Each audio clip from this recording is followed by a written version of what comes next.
အဲ့ဆိုရင်ညီမလေးကိုလည်းအမမေးချင်တာပေါ့နော်အမတို့ step to Malaysia နေဆိုရင်ဘယ်လိုအကြောင်းကိုဝန်ဆောင်မှုလက်ရှိပေးနေလဲပေါ့နော်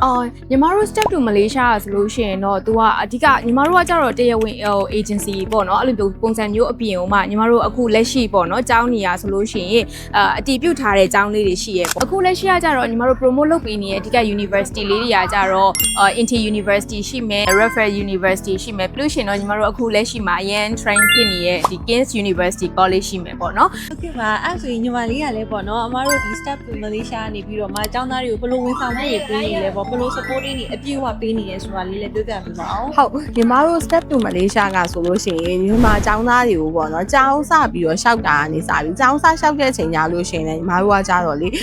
ကျောင်းသားတဦးချင်းစီရဲ့ career ပေါ်မှာမူတည်ပြီးတော့ပေါ့နော်သူတို့ရဲ့ career လိုက်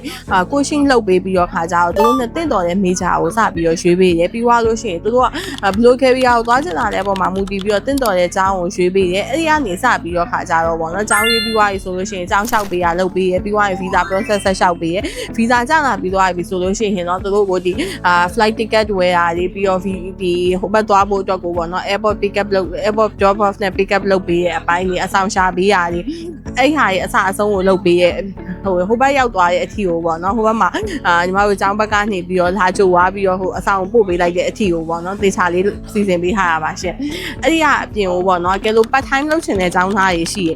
ပြီးတော့ full time အတွက်ကိုလည်းရှာချင်တဲ့ကျောင်းသားတွေပေါ့နော် future မှာ full time ရှာချင်တာမျိုးတွေရှိရမယ်ဆိုလို့ရှိရင်လည်းသူတို့အတွက်ကိုပေါ့နော်ဒီမသွားခင်နေကနေပြီးတော့ဒီဘက်မှာ CV form ရဲ့နေတွေပြီးတော့ဒီအလုပ်ရှာတဲ့ပုံစံလေးနဲ့ financial planning အပိုင်းတွေအစအဆုံးကို coaching လုပ်ပေးရမျိုးတွေရှိရဲ့ရှင်